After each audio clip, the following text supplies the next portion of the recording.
করতাম আমি আওয়ামী লীগ, এখন করি বিএনপি। করতাম আমি আওয়ামী লীগ, এখন করি বিএনপি। আগামীতে হতে পারি যদি একজন এমপি। ঠিক কিনা জোরে কোন? মন্ত্রী হইলে বিদেশে ঘুরিব, উড়োজাহাজে চড়ি, 5 স্টার রেস্টুরেন্টে বলো কেমনে বাংলা গড়ি। মন্ত্রী হই, এটা নিয়ত আর কি।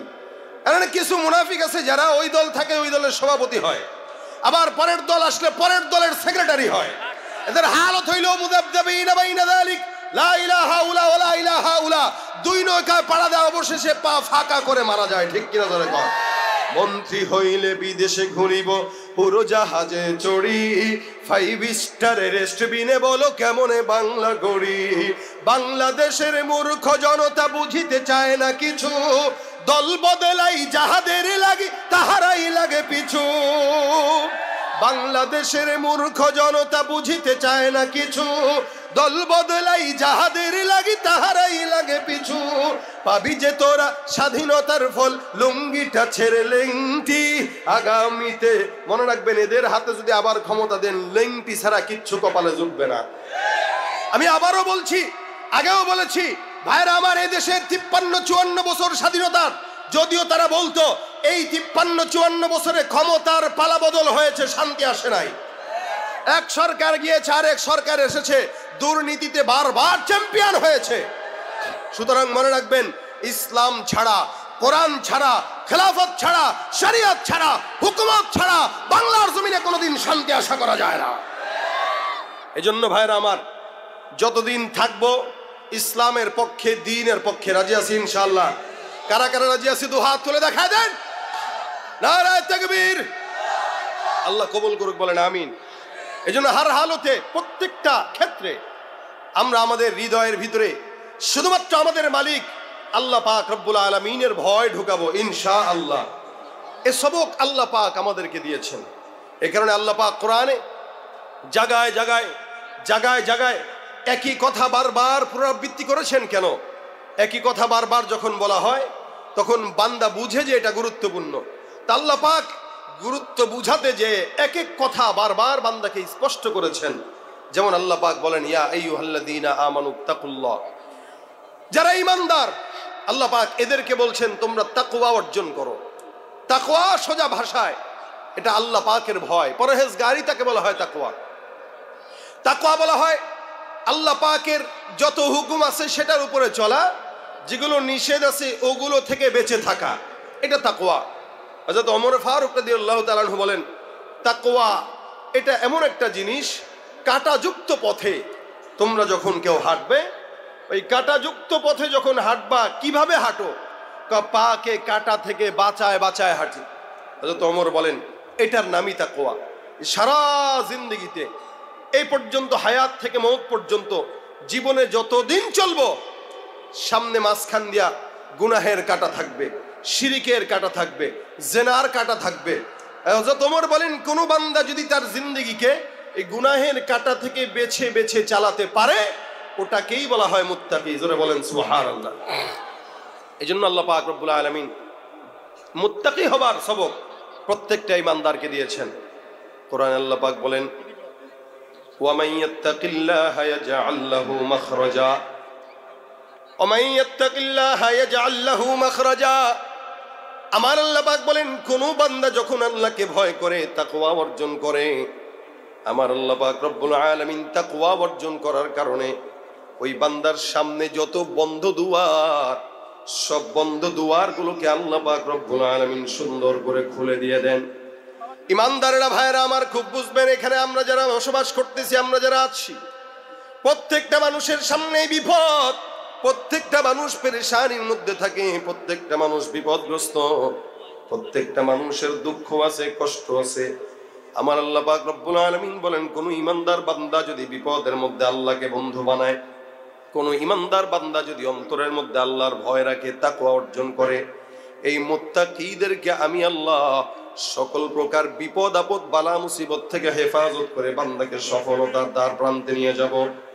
এই জন্য আমার আল্লাহ পাক রব্বুল আলামিন মুমিনদেরকে সুন্দর করে ঘোষণা করে দেন, ইয়া আইয়ুহাল্লাযীনা আমানুত্তাকুল্লাহ, আল্লাহ পাক কাফেরদেরকে তাকওয়া অর্জন করার কথা বলেন নাই, ইহুদি নাসারাদেরকেও তাকওয়ার কথা অর্জন করার কথা বলেন নাই। আল্লাহ পাক আগে ডাক দিয়েছেন ইয়া আইয়ুহাল্লাযীনা আমানু।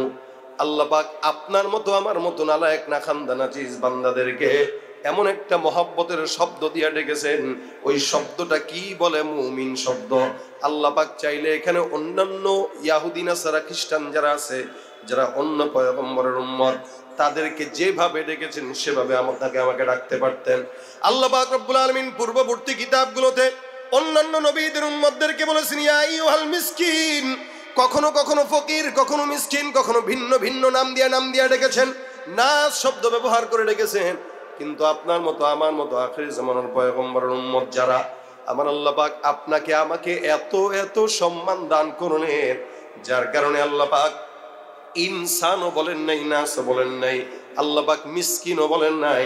আপনাকে আমাকে আল্লাহ পাক চমৎকার একটা নাম দিয়ে ডেকেছেন ইয়া আইয়ুহাল্লাযীনা আমানু, অর্থাৎ হে ঈমানদারের দল। জোরে বলেন সুবহানাল্লাহ।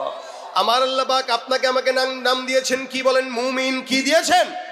আল্লাহ পাক আপনাকে আমাকে মুমিন বলে ডেকেছেন, যার কারণে আল্লাহ পাক মুমিনদেরকেই তাকওয়াবান হইতে বললেন, তাকওয়া মুত্তাকি হইতে বললেন। ঈমানদারেরা এমনিই তো মুত্তাকি। আমার আল্লাহ পাক আবার কিতাবের মধ্যে শুরুর আয়াতে বলেন আল্লাযীনা ইউমিনুনা বিল গায়ব ওয়া ইউকিমুনাস সালাতা ওয়া মিম্মা রাযাকনাহুম ইউনফিকুন। এর আগের আয়াতে আল্লাহ পাক বলেন যালিকাল কিতাবু লা রাইবা ফিহি হুদাল লিল মুত্তাকিন। এই কোরআনে যা যা কিছু আল্লাহ পাক রব্বুল আলামিন বর্ণনা করেছেন সব কিছু বান্দার জন্য হেদায়েতের রাস্তা। আর এই কোরআনটাই একমাত্র বান্দাকে মুত্তাকি বানানোর জন্য পথ প্রদর্শন হিসেবে কাজ করে। আপনি আমি এমনিই তো মুমিন, মুমিনরা তো এমনিই মুত্তাকি বলে না। না, মুমিন এক জিনিস, মুত্তাকি এক জিনিস। এখানে আমরা যতগুলো মানুষ আছি সবাই তো নিজেদেরকে ঈমানদার বলে দাবি করি, কিন্তু অনেক বান্দারা আছে যে অধিকাংশই নামাজ আদায় করে না। এমন এমন মানুষ আছে যারা ফজরের নামাজ পড়ে না, এমনকি জুমার দিনেও নামাজ পড়ে না। আছে না? নিজেকে মুমিন দাবি করে, মুসলমান দাবি করে, জুমার নামাজও আদায় করে না। নিজেকে ঈমানদার দাবি করে, ফজর নাই, জোহর নাই, আসর নাই, মাগরিব নাই, এশা নাই, এরপরেও ঈমানদার দাবি করে।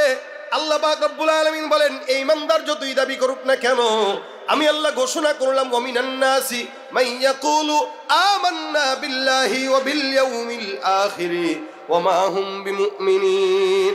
আল্লাহ পাক রব্বুল আলামিন বলেন মানুষের মধ্যে এমন একদল বান্দা থাকবে যারা নিজেরা নিজেদেরকে ঈমানদার বলে আল্লাহ পাক রব্বুল আলামিন বলেন তারা দাবি করবে। এরা মানুষকে বলে বেড়াবে আমিও মুমিন, সেও মুমিন, কিন্তু আমার আল্লাহ বলেন যতই মুমিন দাবি করুক না কেন, আমি আল্লাহ রব্বুল আলামিন বললাম এরা মুমিন নয়, এরা হলো মুনাফিক, এরা বেঈমান। মুমিনের লেবাস লাগায় দেয়, কিন্তু নামাজ নাই, রোজা নাই, হজ নাই, যাকাত নাই, গুনাহ করে, গীবত, শিকায়াত, পরনিন্দা, প্রতিহিংসা। আল্লাহ পাক রব্বুল আলামিন বলেন এই সমস্ত খারাপ বদগুণ যদি কারো মধ্যে থাকে সে মুত্তাকি হতে পারে না। মুত্তাকি বান্দা তো চিন্তা করবে হার হালতে আল্লাহ পাক রব্বুল আলামিন আমাকে দেখে, আপনাকে দেখে। একজন মুত্তাকি বান্দা নামাজের মধ্যে যখন দাঁড়াবে সে চিন্তা করবে দেখেন আল্লাহ। একজন মুত্তাকি বান্দা যখন গুনাহ করতে যাবে গোপনে চিন্তা করবে দেখেন আল্লাহ। এ মুসলমান, আল্লাহ পাক রব্বুল আলামিন এটাকেই মুত্তাকি বললেন। যেই মুত্তাকি এটা ইবাদত বন্দেগী যা কিছু আছে প্রত্যেকটা পদক্ষেপে চিন্তা করবে আপনাকে আমাকে দেখেন কে। এ ভাইরা আমার, এই জন্য হাদিসে জিবরিলের মধ্যে রাসূল করিম সাল্লাল্লাহু আলাইহি ওয়াসাল্লামের কাছে জিবরিল ফেরেশতা এসে ডাক দিয়ে বলেন ইয়া রাসূলুল্লাহ মাল ইহসান। ইহসান কি জিনিস? আল্লাহর নবী ডাক দিয়ে বলতেছেন আনতা আবুদাল্লাহ কান্নাকা তারা ফাইন লাম তাকুন তারাহু ফাইন্নাহু ইয়ারাক। ইহসান এমন একটা জিনিস, তাকওয়া এমন একটা জিনিস, কোন বান্দা যখন ইবাদত বন্দেগী করবে আল্লাহ পাক রব্বুল আলামিনের কাছে সিজদায় পড়ে যাবে, দান সদকা করবে, এমন বান্দাটা, যে ব্যক্তিটা প্রত্যেকটা ইবাদতের মধ্যে চিন্তা করবে কি আনতা আবুদাল্লাহ কাআন্নাকা তারা। আল্লাহ রাসূল বলেন তাকওয়া এমন একটা জিনিস যে তুমি ইবাদতের মধ্যে আল্লাহ পাক রব্বুল আলামিনকে দেখতেছো। আর যদি হালতটা এমন না হয় ফাইল্লাম তাকুন তারাহু ফাইন্নাহু ইয়ারাক, হালতটা যদি এমন না হয় তুমি তোমার আল্লাহকে দেখো। আমার আল্লাহর হাবিব সাল্লাল্লাহু আলাইহি ওয়াসাল্লাম বলেন ইবাদতের মধ্যে এমন খেয়াল রাখো তুমি তোমার আল্লাহকে না দেখলেও প্রত্যেকটা ইবাদতের মধ্যে তোমার মাওলায় তোমারে দেখতেছেন। সুবহানাল্লাহ। দেখেন কে? আল্লাহ। নামাজের মধ্যে আল্লাহ পাক রব্বুল আলামিন দেখেন, এটাই হলো মুত্তাকির কারবার। রাসূল সাল্লাল্লাহু আলাইহি ওয়াসাল্লাম একবার নামাজের মধ্যে দাঁড়াইলেন মসজিদ নববীর মধ্যে, সাহাবা জয়েন পিছনে, রাসূল করিম সাল্লাল্লাহু আলাইহি ওয়াসাল্লাম নামাজ আদায় করতেছেন, সাহাবা জয়েন পিছনে দাঁড়ানো। রাসূল নামাজের মধ্যে কি যেন ধরতে যাবেন, কি যেন খাইতে যাবেন, এরকম একটা হাল। কিন্তু আল্লাহ রাসূল সাল্লাল্লাহু আলাইহি ওয়াসাল্লাম নামাজের মধ্যে আবার হাত বাড়ায় না। কিন্তু কখনো কখনো দেখা যায় সাহাবা আজমাইন পিছন থেকে তাকায় তাকায় দেখে রাসূল করিম সাল্লাল্লাহু আলাইহি ওয়াসাল্লাম মুখটা নাড়াইতেছেন। নামাজ হয়ে গেল, সাহাবা আজমাইন প্রশ্ন করলেন, ইয়া রাসূলুল্লাহ, নামাজের মধ্যে আপনাকে দেখলাম কেন যেন আপনার দাড়ি মুবারক নড়ে, আপনি কেমন যেন মুখটা সামনের দিকে আগায় নিতেছেন। আল্লাহ রাসূল সাল্লাল্লাহু আলাইহি ওয়াসাল্লাম বলেন, কিভাবে বুঝলা? সাহাবা আজমাইন ডাক দেয়া বলেন, বিতাহরিকিল লিহিয়া, আপনার দাড়ি মোবারক নড়াচড়া করতো, আমরা যার কারণে বুঝতে পারছি আপনি কিছু একটা ধরতে যাবেন অথবা খেতে যাবেন। আমার পয়গম্বর ডাক দিয়ে বলেন, সাহাবা আজমাইনের দল, তোমরা যা দেখেছো সত্য দেখেছো, ভালোই দেখেছো। সাহাবা আজমাইন পয়গম্বর নামাজ আদায় করতো, পিছন থেকে আর চোখে তাকায় তাকায় দেখতেন। হ্যাঁ, এটাও সাহাবা আজমাইনদের জন্য ইবাদত ছিল। কারণ আমার পয়গম্বর নামাজের মধ্যে কেমনে তাকবীর উঠায়, কেমনে রুকুর মধ্যে যায়, কেমনে সিজদায় যায়, এটা যদি সাহাবা আজমাইন না দেখতো আপনাকে আমাকে বর্ণনাও করতে পারতো না। সাহাবা আজমাইন প্রত্যেকটা পদক্ষেপ পয়গম্বরকে ফলো করতেন। আল্লাহ রাসূল সাল্লাল্লাহু আলাইহি ওয়াসাল্লাম বর্ণনা করেন, সাহাবারা আমি যখন নামাজের মধ্যে আমার গালটা সামনের দিকে নিয়ে একবার, পিছর দিকে নিয়ে একবার, আল্লাহর কসম নামাজের মধ্যে এমন ধ্যানের মধ্যে আমি নামাজ আদায় করতেছিলাম, আমি তাকায় তাকায় দেখলাম আল্লাহ পাক জান্নাত থেকে আঙ্গুর ফলের থোকাগুলো আমি পয়গম্বরের চোখের সামনে তুলে ধরেছে। রাসূল নামাজের মধ্যে দেখতেছেন জান্নাতের নিয়ামত। নামাজের হালতটা কতটা মুত্তাকি আর তাকওয়াওয়ালা হইলে পরে জান্নাতের নিয়ামত আল্লাহর হাবিব চোখে দেখতেছেন। আর আমরা নামাজের মধ্যে তো মসজিদের সামনে যত ক্যালেন্ডার আছে সব ক্যালেন্ডার পড়া হয়ে যায়। সামনে এই ক্যালেন্ডার, ওদিকে ওই ক্যালেন্ডার, একবার নামাজের মধ্যে দাঁড়া, একবার সামনে তাকায় দেখে লালবাতি জ্বলাকালীন সুন্নতের নিয়ত করা নিষেধ, একবার ওদিকে চোখ, আরেকবার ক্যালেন্ডারে চোখ, আরেকবার সামনের ওই জায়গায় মোবাইল বন্ধ রাখুন, যে দেখছে লেখা এখনকার ইন্দ্রাইলা মোবাইলটা কি খোলা না চালু, দেখি বন্ধ, তখন মোবাইল পকেটে হাত দেয়। মানে নামাজের ভিতরেও আমাদের খেয়াল থাকে পড়ার দিকে। এই কারণে মসজিদে আদবের বরখেলাফ হইল এটা, যে সামনে কোনো কিছু না দেওয়া, কারণ নামাজি বান্দার যেন চক্ষুটা ওদিকে না যায়, এটা বান্দার খুশু নষ্ট করে। খুশু নষ্ট যখন হয় ওই নামাজ কতটুকু কবুল হয় এটা আল্লাহ মাবুদ জানে আর সে জানে। এই জন্য আল্লাহ রাসূল সাল্লাল্লাহু আলাইহি ওয়াসাল্লাম বলেন, মুত্তাকি হও, এমন ভাবে ইবাদত করো যেন তোমার মাওলায় দেখে অথবা তুমি তোমার মাওলারে দেখো। সাহাবা একরামকে পয়গম্বর শিখাই দিলেন এইভাবে নামাজ। এই জন্য আল্লাহ রাসূল সাল্লাল্লাহু আলাইহি ওয়াসাল্লাম বান্দাকে বলেন, বান্দা হার হালতে ইবাদত করবা, নামাজ শুধু নয়, দান করবা, সদকা করবা, যাকাত দিবা, এলাকার মধ্যে কোনো মানুষের সঙ্গে বন্ধুত্ব করবা। ওই বন্ধুত্ব করতে যেও তাকওয়া অর্জন করা দরকার আছে। কারণ আপনি যাকে বন্ধু বানাইতেছেন দেখেন সে মুসলমান নামে আবার ইহুদি নাসারাদের গোলাম কিনা, মুসলমান নামে আবার কোন গুনাহের কার্যক্রমে আছে কিনা। আপনি যাকে বন্ধু বানাবেন আল্লাহ পাক রব্বুল আলামিন বলেন, ইয়া আইয়ুহাল্লাযীনা আমানুত্তাকুল্লাহা ওয়া কুনু মাস সাদিকিন। যত সত্যবাদী আছে, এক নম্বর তোমরা ইমানদারেরা তাকওয়া অর্জন করো। আর এই তাকওয়াটা অর্জন করতে গেলে মুত্তাকি যারা আছে এদেরকে বন্ধু বানাও। আমরা আমাদের সমাজে বন্ধু বানাচ্ছি কাদেরকে? যে সিগারেট খায়, যে গাঁজা খায়, ইয়াবা খায়, ফেন্সিডিল খায়, হ্যান ত্যান খায়, আগডুম বাগডুম করে, এই সমস্ত লোকদেরকে বন্ধু বানাই, যার কারণে ও যেমন আমিও তেমন। অথচ বন্ধু যদি কোনো নামাজি হয়, জিকিরওয়ালা হয়, ইমানদার হয়, তাহলে ওই বান্দাটা বন্ধুর কারণেই জান্নাতে যাবে। বন্ধু এমন ভালো একটা জিনিস, আল আখিল্লাউ ইয়াউমাইযিন বা'দুহুম লিবা'দিন আদুউন ইল্লাল মুত্তাকুন। আল্লাহ পাক বলেন বন্ধু তো এরকমই হওয়া দরকার। মুত্তাকি বন্ধু হবে, ইমানদার বন্ধু হবে, নেককার বন্ধু হবে। নেককার আর বদকার বন্ধু হইতে পারে না। মুসলমান হিন্দু বন্ধু হইতে পারে না, মুসলমান ইহুদি বন্ধু হইতে পারে না, মুসলমান খ্রিস্টান বন্ধু হতে পারে না। আমরা তো এখন ব্রড মাইন্ডের নাম দিয়া বিধর্মীদেরকে বন্ধু বানাই দিচ্ছি, ইহুদিদেরকে বন্ধু বানাচ্ছি, হিন্দুদেরকে বন্ধু বানাচ্ছি। তাদের দলের বন্ধু যারা, তাদেরকে তারা বন্ধু বানাবে। আল্লাহ পাক বলেছেন লা তাত্তাখিদুল ইয়াহুদা ওয়ান নাসারা আউলিয়া বা'দুহুম আউলিয়াউ বা'দ। খবরদার, ইহুদি নাসারাকে বন্ধু বানানো যাবে না। কেন? আল্লাহ নিজেই পরিচয় বলে দিয়েছেন, ওরা ওদের বন্ধু, তারা তাদের বন্ধু, ওরা একে অপরের বন্ধু। কোনোদিন কোনো মুমিন তাদের সঙ্গে বন্ধুত্ব করতে পারে না, ভণ্ডর সঙ্গে বন্ধুত্ব করা যাবে না। কারণ এদের আখলাক ভিন্ন, ওদের মতভেদ ভিন্ন। মাজারে যায়, সেজদা দেয়, বন্ধু বানানো যাবে? ঈমান নষ্ট হওয়ার সম্ভাবনা আছে না নাই? সন্তান হইলে বাস বাবার কাছে চলে যায়, সন্তান হইলে মাজারে চলে যায়, টাকা নাই তো মাজারে চলে যায়, চাকরি নাই তো মাজারে চলে যায়, খাজার কাছে যায়, মাজারে যায়, সেজদা কইরা বাবার কাছে সন্তান চাইলে কিয়ামত পর্যন্ত সন্তান চাবেন, সন্তান দিবে না। পারবে দিতে? পারবে দিতে? এজন্য বন্ধু কাকে বানাচ্ছেন এটা আপনার আমার চিন্তা করা দরকার। কুনু মা'আস সাদিকিন, এমন বান্দাকে বন্ধু বানাবো যারা সিদ্দিকিন, এমন মানুষকে বন্ধু বানাবো যারা জাকিরিন, এমন মানুষকে বন্ধু বানাবো যারা জিকির করে, তেলাওয়াত করে, আলেম, এদেরকে বন্ধু বানান। অন্তত ওলামা একরামদের সঙ্গে বন্ধুত্বের সম্পর্কের কারণে বলতে পারবেন উহিব্বুস সালিহিনা ওয়া লাস্তু মিনহুম লাআল্লাল্লাহা ইয়ারযুকুনি সালাহা। আয় আল্লাহ, আমি সালিহিনদেরকে ভালোবাসতাম, আমি নেককারদেরকে ভালোবাসতাম, জিকিরওয়ালাদেরকে ভালোবাসতাম। হয়তো তুমি এই উসিলায় আমাকে রিজিক দিবা, হয়তো তুমি এই উসিলায় আমাকে মাফ করবা, হয়তো তুমি এই উসিলায় আমাকে তাদের সাথে জান্নাত দান করবে। এই জন্য নেককারদের সঙ্গে বন্ধুত্ব করা, আল্লাহওয়ালা বুজুর্গদের সঙ্গে বন্ধুত্ব করা, পরহেজগারীদের সঙ্গে বন্ধুত্ব করা। এমন মানুষের সঙ্গে বন্ধুত্ব করছে যে লোকটা চায়ের দোকানে বসলে সারাদিন গীবত ছাড়া আর কিছু করে না। একটা মজলিসে বসলো, গীবত, পরনিন্দা, প্রতিহিংসা, যা বাস ও যা করে ওর বন্ধু তা শিখে। অথচ অন্যের চিন্তা নিয়ে আমরা কত বিভোর, কিন্তু নিজের চিন্তা, আমার শরীরে কত গুনার দাগ, এ নিয়ে আমার কোনো চিন্তাও নাই। আমার যে এত গুনাহ, আমার যে এত অন্যায়, আমার যে এত পাপ, আল্লাহ পাক এটা ক্ষমা করবে কিনা এটারও তো আমার গ্যারান্টি নাই।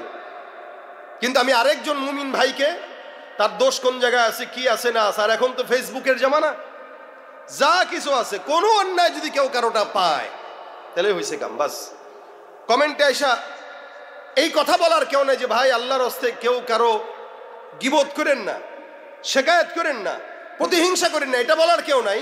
কিন্তু কমেন্টে এসে একটা কথা বলে যে ভাই লিঙ্ক শেয়ার করেন। কি বলেন আপনারা? দেখেন না এগুলো? লিঙ্ক শেয়ার করেন মানে কেউ অন্যায় করছে, আমি সেটা লিঙ্ক খুঁজতেছি কেন? আরো 10 জনকে ফরওয়ার্ড করার জন্য, শেয়ার করার জন্য। একজন মানুষ অন্যায় করলো, গুনাহ করলো, গোপন গুনাহ, এটা আপনি জানার পরে ফরওয়ার্ড করতেছেন যেন আরো মানুষ শিখে।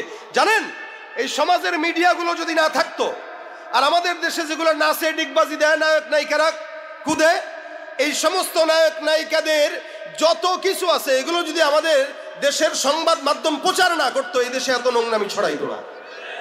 এরা প্রচার করে, ওরা কে দুধ খাওয়াইলো, কে হাঁসের গোস্ত রান্না করলো, কে কোন জায়গায় যায় পার্টি করলো, কে কেক কাটলো, ওগুলা প্রচার হয়। কিন্তু বাংলার বিশ্বের বুকে বাংলাদেশকে 1 নম্বরে উঁচু করে যে সমস্ত মুআজ আর তাকরিমরা কোরআনের প্রতি যে 1 নম্বর হয়, এদের কোনো প্রচারণা এই সমস্ত হলুদ মিডিয়ারা করে না। করে হলো ওদেরটা, যারা ডিগবাজি দেয়, হেলিকপ্টারের সামনে দাঁড়ায়, যারা অন্যায় করে, নোংরামি ছড়ায়, এদের প্রচারণা এই দেশে আছে। এদেশে হিরো আলমের প্রচারণা আছে, তাকরিমের প্রচারণা নাই। এই জন্য এ সমস্ত অকাল কুষ্মাণ্ড যারা, যাদের না কোনো ফ্যামিলি ব্যাকগ্রাউন্ড আছে, যার দ্বীনের বুঝ আছে না, এদের দ্বারা কোনো মানুষের সমাজ সেবামূলক কাজ হয়, এদেরকে আপনারাও বয়কট করবেন, এদের কোনো জিনিস দেখবেনও না, প্রচারও করবেন না, কিচ্ছু করবেন না। যা কিছু করবেন ইসলাম যেদিকে, ওদিকের প্রচারণা হবে। ঠিক কিনা জোরে কন? তাহলে সমাজের মানুষ ভালোটা শিখবে। এ সমাজে খুন ধর্ষণ বাড়ছে কখন থেকে? যখন প্রচার হওয়া হয়ে বাড়ছে। প্রচার না হলে দেখতেও না, শিখতেও না, বাড়তেও না। যেহেতু প্রচার হয়েছে, দেখছে, শিখছে, তারপরে ঘটাইছে। আল্লাহ পাক হেফাজত করুক, বলেন আমিন। এ কারণে বন্ধুটা মুত্তাকি হওয়া চাই। আল্লাহ পাক বন্ধুকে মুত্তাকি বানাইতে বলছেন, কুনু মা'আস সাদিকিন। নেক কাজের বন্ধু যদি বানান, বন্ধুর কারণে বন্ধু জান্নাতে যায়। নেক কাজ ছোট হোক, তাকওয়ার সাথে কেউ যদি করে, তো ওই নেক কাজ বান্দাকে অতীতের সব গুনাহ মাফ করে, বিপদ থেকেও হেফাজত করে। সুবহানাল্লাহ। ও ভাইরা আমার, দেখেন হাদিসে ঘটনা আছে, তাফসিরে ঘটনা আছে। আসহাবে রাকিম 3 জন যুবকের একটা ঘটনা তাফসিরের কিতাবগুলোতে উল্লেখ আছে, হাদিসে রাসূল সাল্লাল্লাহু আলাইহি ওয়াসাল্লাম বর্ণনা করেছেন। 3 জন ব্যক্তি কোনো একদিন কোনো একটা জায়গা দিয়ে আসতেছে, কঠিন হয়ে গেছে, কি বলে, আকাশ মেঘাচ্ছন্ন হয়ে গেছে, ঝড় আসবে। তো ঝড় যখন শুরু হয়ে গেল, 3 জন বান্দা কোথায় পালাবে? বিশাল মরুভূমি। হঠাৎ করে বান্দা চিন্তা করলো একটা সমুদ্রের, কি বলে, পাহাড়ের গুহার মধ্যে যাওয়া যায় কিনা। পাহাড়ের বিশাল বড় একটা গুহার মধ্যে 3 জন ঢুকে যায়। ওখানে ঢুকার পরে 3 জন যখন ভিতরে ঢুকলো, আশ্রয় গ্রহণ করলো, হঠাৎ করে বাহির থেকে তাকায় দেখে বিশাল বড় একটা পাথর এসে দরজার সামনে পড়ে গেল। অর্থাৎ পাহাড়ের মুখটা যতটুকু আছে ততটুকু পাথরের মাধ্যমে ঢেকে গেল, বাইরে বের হওয়ার কোনো সুযোগ নেই। এই 3 জন বান্দা ভিতরে আটকে পড়ে গেল। আল্লাহর বান্দা 3 জন চিন্তা করলো কি করা যায়, রাত আছে না দিন আছে না অন্ধকার হয়ে গেছে, কিচ্ছুই তো বোঝা যায় না। পাহাড়ের মধ্যে এরকম একটা গুহার মধ্যে আমরা এই জায়গায় আটকা পড়লাম, জানি না এই গুহা থেকে, এখান থেকে উত্তরণ হওয়ার কোন পন্থা আছে আর কোন রাস্তা আছে। আল্লাহর 3 জন বান্দা পাহাড়ের গুহার মধ্যে বসে বসে আল্লাহর জিকির আদায় করে, আল্লাহ পাক রব্বুল আলামিনের কাছে দোয়া করে, আল্লাহ এই জায়গায় আমরা ঢুকলাম, মালিক তোমার কুদরতি ভাবে তুমি এই জায়গা থেকে আমাদেরকে হেফাজত করে দাও। আমরা পাহাড়ের মধ্যে ঢুকলাম বাঁচার জন্য, কিন্তু এমন ভাবে ঢুকলাম, এমন ভাবে রাস্তা বন্ধ হয়েছে, মরা ছাড়া কোনো উপায় নাই। আল্লাহর 3 জন বান্দা বারবার মালিককে ডাক দেয়, কিন্তু না। দরজার সামনে যা, পাহাড়ের গুহার মুখের মধ্যে যা পাথরটাকে সরানোর চেষ্টা করে, কিন্তু না, পাথরও সরে না। এত জোরে জোরে আঘাত দেয়, কিন্তু পাথর একটা বিন্দু পর্যন্ত সরে না। আল্লাহর 3 জন বান্দা নামাজের মধ্যে দাঁড়ায় গেল, সুন্দর করে দাঁড়ায় দাঁড়ায় বলে, মালিক এই জায়গার মধ্যে বিপদের মধ্যে তুমি ফেললা, এখান থেকে উদ্ধার করার মালিক তুমি ছাড়া আর কেউ নাই। আয় আল্লাহ, আমরা আমাদের জিন্দেগিতে অনেক অনেক গুনাহ করছি আল্লাহ, কিন্তু আমরা 3 জন একটা মাশওয়ারায় বসছি। এই যুবক 3 জন মাশওয়ারায় বসলো, বসে বসে একজন আরেকজনকে ডাক দিয়া বলো, ভাই এখান থেকে উত্তরণের পথ খোঁজা দরকার। বলো দেখি, আমার মাথায় একটা ঘটনা আসছে, এখানে আমরা 3 জন 3টা ঘটনা বর্ণনা করব, যে 3টা কাজ আমরা তাকওয়ার সঙ্গে আল্লাহকে সন্তুষ্ট করার জন্য জিন্দেগিতে করেছিলাম। কারো কাজ যদি আল্লাহর জন্য হয় আর ওই কাজটা যদি কবুল হয়, আমরা 3 জনের 3টা ঘটনা বর্ণনা করব, মালিক যেন 3টা ঘটনার কারণে আমাদের 3 জনকে নাজাত দিয়া দেয়। রাসূল করিম সাল্লাল্লাহু আলাইহি ওয়াসাল্লাম বলেন, কখনো কখনো বান্দা নেক কাজের কারণে আল্লাহ পাক তাকে উদ্ধার করে দেয়, দুনিয়াতে উদ্ধার করে, আখিরাতে উদ্ধার করে দেয়। এই কারণে আল্লাহ বলেন, আলা ইন্না আউলিয়া আল্লাহ লা খাউফুন আলাইহিম ওয়ালা হুম ইয়াহজানুন।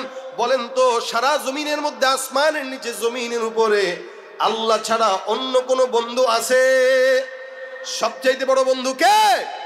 যতই বন্ধু বানান, 16-17 বছর পর্যন্ত বন্ধু বানায় দেখছেন মুসলমান, পলায় যাওয়ার সময় নিয়েও যায় নাই, বলেও যায় নাই, সঙ্গেও নেয় নাই, ঠিক কিনা? তা লাভ হলো কি? এই জন্য দুনিয়ার কাউরে বন্ধু বানাইতে নাই, আল্লাহকে বন্ধু বানান, বিপদের মধ্যে লাগবে কাজে। 3 জন বান্দা একসঙ্গে হয়ে বলতেছে, ভাই আমি আমার জিন্দগির সর্বপ্রথম ঘটনা বর্ণনা করব, তোমাদের যদি পছন্দ হয় তোমরা আল্লাহর কাছে বলবো আমার ঘটনাকে উদ্দেশ্য করে, এই ঘটনার বিনিময়ে আল্লাহ যেন আমাদেরকে এখান থেকে হেফাজত করে। এবার যুবকটা বর্ণনা করা শুরু করে দিল, আল্লাহ পাক রব্বুল আলামিন সাক্ষী থাকো, আমি একদিন এরকম একটা অবস্থার সম্মুখীন হলাম। বলে কি অবস্থা? বলে আল্লাহ পাক রব্বুল আলামিন আমাকে অনেক সম্পদের মালিক বানিয়েছিল। সম্পদগুলোর কারণে আমার অনেক কৃষক ছিল, মজুর ছিল, যারা আমার কাছে কাজ করত, কাজের জন্য যারা আবার বেতনও পাইত, সকাল থেকে রাত পর্যন্ত কাজ করবে, এই কাজের বিনিময়ে এক একজন 10 দিরহাম করে বেতন পেত। সবাইকে একদিন মাস শেষে বেতন দিয়ে দিলাম। হঠাৎ করে একজন লোক আসছে, এ আমাকে ডাক দেয়া বলে, যুবক বিপদের মধ্যে পড়ছি, তুমি আমাকে বেতনটা 5 দিরহাম বাড়ায় দাও।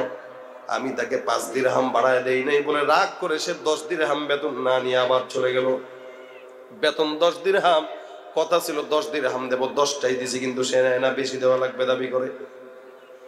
এই লোকটা যখন বেশি দাবি করলো, আমি দিলাম না, লোকটা এখান থেকে চলে গেল।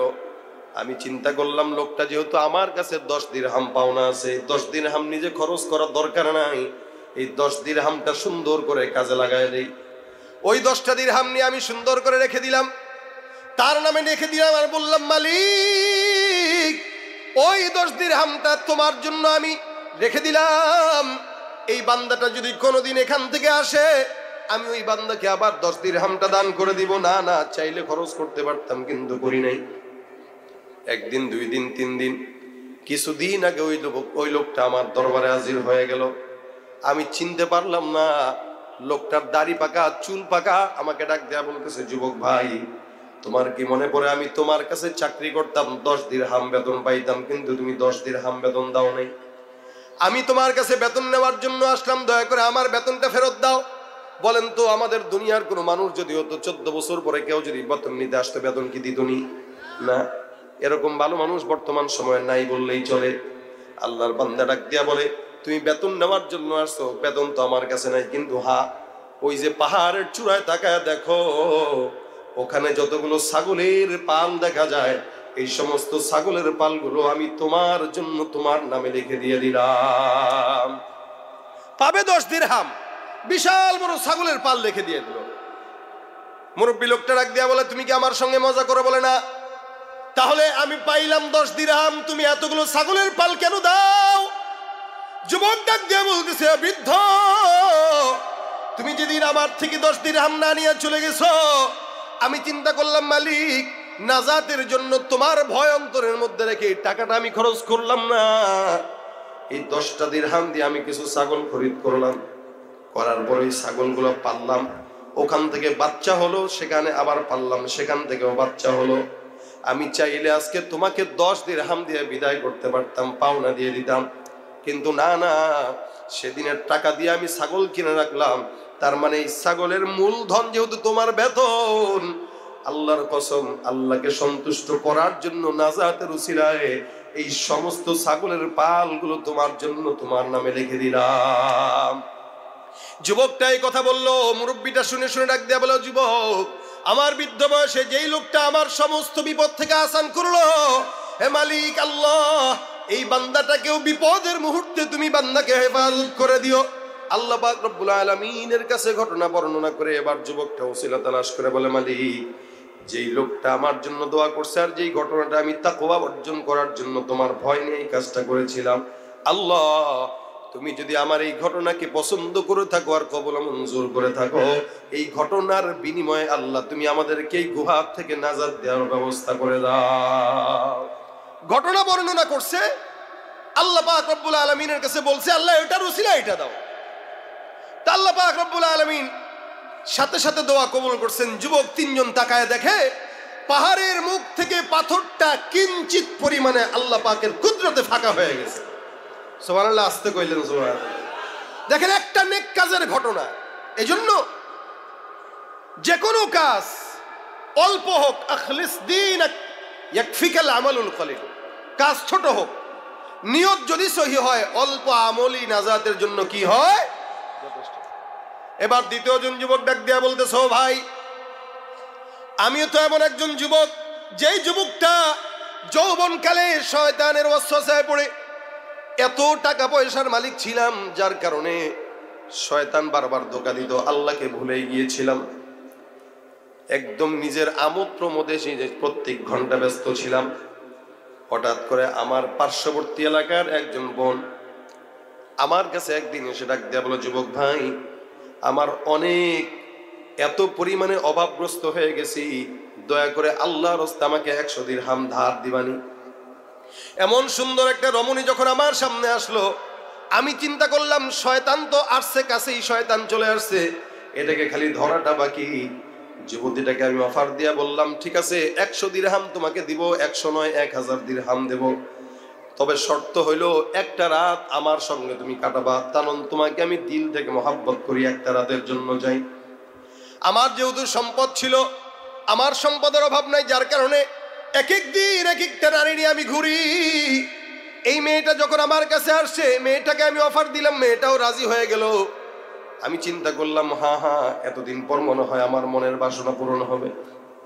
পরের দিন রাত্রিবেলা মেয়ে আমার ঘরের মধ্যে হাজির।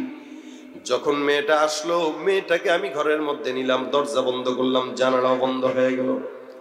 এ যুবক ভাই, খুব দিল থেকে চিন্তা করেন, গুনাহ তো আমারও হয় আপনারও হয়, কিন্তু কোন জায়গাটা থেকে ফেরত আসলে আল্লাহ পাক রব্বুল আলামিন মাফ করে দেয়, কোনটা যেন বান্দার নাজাতের উসিলা হয়, এই ঘটনার থেকে চমৎকার ভাবে আপনি আমি বুঝতে পারবো। যুবকটা যখন মেয়েটাকে ঘরের মধ্যে নিয়ে শোয়ায়, দরজাও বন্ধ করে, জানালাও বন্ধ করে, আল্লাহ পাক রব্বুল আলামিনের ভয় যুবকের ঘরের মধ্যে, অন্তরের মধ্যেও নাই। এদিক দিয়ে নারীটাকে বিছানার মধ্যে শোয়ায় দেয়। নারীটা হঠাৎ করে তাকায় দেখে, যুবকটা তাকায় দেখে মেয়েটা কান্নাকাটির আওয়াজ। যুবক ডাক দিয়ে বলে, যুবতী কেন কান্না করো? এখানে দুনিয়ার কোনো মানুষ দেখার নাই, দরজাও বন্ধ, জানালাও বন্ধ। যুবতী ডাক দিয়া বলে, যুবক ভাই, জানালাও বন্ধ যদিও হয়, যদিও দরজা বন্ধ হয়, কিন্তু আসমানের মালিকের চক্ষু কিন্তু কোনোদিন বন্ধ না। আমার আল্লাহ ডাক দিয়া বলে, আল্লাহু লা ইলাহা ইল্লা হুয়াল হাইয়ুল কাইয়্যুম লা তাখুযুহু সিনাতুন ওয়ালা নাওম। আল্লাহ পাক রব্বুল আলামিন এমন একজন কুদরতুল মালিক যে আল্লাহ পাক রব্বুল আলামিন বান্দার সবকিছু দেখে। মনে রাখবেন, এলাকার মেম্বার ঘুমাইলে এলাকা চলে, এলাকার চেয়ারম্যান ঘুমাইলে এলাকা চলে, দেশের প্রধানমন্ত্রী ক্ষমতায় না থাকলেও দেশ চলে, লেকিন আল্লাহ পাক ঘুম তো দূরের কথা, তন্দ্রাচ্ছন্ন হইলে এলাকা চলে না। আমার আল্লাহ পাক ঘুমানো না, তন্দ্রাচ্ছন্ন হন না। প্রতিটা নিয়ত আল্লাহ পাক রব্বুল আলামিন বান্দার সঙ্গে আছে, যার কারণে প্রথম আসমানে এসে যে গভীর রাতে ডাক দেয়, হে যুবক, হে আমার বান্দা, এমন কোন চানেওয়ালা সুচা আমি আল্লাহ বান্দা তোমাকে দেওয়ার জন্য তৈয়ার। এমন কোন বন্ধু দেখবেন না যে এই বন্ধু আপনাকে ডেকে ডেকে দেওয়ার জন্য পাগল। আমার আল্লাহ পাক রব্বুল আলামিন বান্দাকে ডেকে ডেকে দেয়। বান্দা মায়ের পেট থেকে বান্দা বের হওয়া পর্যন্ত নয়, বরং জান্নাত কবর পর্যন্ত প্রত্যেকটা বান্দাকে রহমত আর বরকত দেনওয়ালাকে আল্লাহ পাক রব্বুল আলামিনের মতো বন্ধু আর দুনিয়াতে আর কেউ আছে নাকি? বলেন তো, জোরে বলেন, বন্ধু কে? শিশুকালে মায়ের দুধে বাঁচাও খোদা প্রাণ, মায়ের স্নেহে বেড়ে উঠি তোমার অবদান, বন্ধু হয়ে ভালোবাসা, বন্ধু হয়ে ভালোবাসা ছড়াও জগৎময়, তোমার মতো প্রিয় বন্ধু যার হৃদয়ে রয়, তার কি আর থাকতে পারে, তার কি আর থাকতে পারে চিন্তা মৃত্যুর ভয়, তোমার মতো প্রিয় বন্ধু যার হৃদয়ে রয়। বন্ধুকে জবানটা খুলে বলেন আল্লাহু আকবার। এ ভাইরা আমার, এই যুবকটা ডাক দিয়া বলে, তুমি কেন কান্না করো? কেউ দেখার নাই। যুবতী ডাক দিয়া বলতেছে, কেউ দেখার না থাকলে আল্লাহর চক্ষু তো বন্ধ নাই, মালিক তো আসমান থেকে দেখে। ওই যে আমি তাকায় তাকায় যেন দেখতেছি আমার আল্লাহ পাক আমার উপরে রাগান্বিত হয়ে যেতেছে। যুবক ভাই, মনে রাখবা, কোন বান্দা যখন গুনাহ করে, জমিন বান্দার জন্য বদদোয়া করে, আবহাওয়া বদদোয়া করে, আসমান বদদোয়া করে, ফেরেশতারা বদদোয়া করে। এই যুবক, ইত্তাকুল্লাহ, এই কঠিন মুহূর্তটাকে তুমি অন্য কারো ভয় নয়, আল্লাহর ভয় হৃদয়ে ঢুকাও। মহিলাটা কান্না করে করে যখন এই কথাটা বলল, যুবকের অন্তরের মধ্যে আল্লাহর ভয় সৃষ্টি হয়ে গেছে। যুবকটা কাঁপতে কাঁপতে ওখান থেকে লাফ দিয়ে বিছানার থেকে বাইরে চলে যায়। আর মহিলাটাকে ডাক দিয়ে বলে, যুবতী বোন, এমন একটা কথা বললা এমন একটা সময়ে, যেই সময়টা আমার সম্পূর্ণ শয়তান আমার কাঁধের মধ্যে ভর করলো, কিন্তু তুমি আমার মালিকের ভয় অন্তরের মধ্যে ঢুকায় দিলা। আল্লাহর কসম, এরকম পরিস্থিতিতে আমি আমার জিন্দেগিতে কোনোদিন পড়ি নাই। আমার দিলটা বলতেছে, আল্লাহ যেন আমাকে এই মুহূর্তে রাগান্বিত হয়ে জমিনটা ফাঁক করে দিবে, যেন আমি ভিতরে ঢুকে যাব। আল্লাহর কসম, তুমি আমাকে আল্লাহর ভয় শিখাই দিলা। তাকওয়া কাকে বলে শিখাইলা? যাও যাও, 1000 দিরহাম তোমার জন্য আমি হাদিয়া রাখলাম। যদিও আমি তোমাকে পাইলাম, তোমার উপরেও উঠছিলাম, কিন্তু আল্লাহর ভয় অর্জন করে আমি তোমার সঙ্গে কোনো খারাপ কাজ করি নাই। এই কাজটা কেবলমাত্র শুধুমাত্র আমি আমার মাওলার মহাব্বতে করছি। সুবহানাল্লাহ কয় না? এ মুসলমান, এরকম অবস্থার যুবক কি বর্তমানে আসেনি কেউ? না।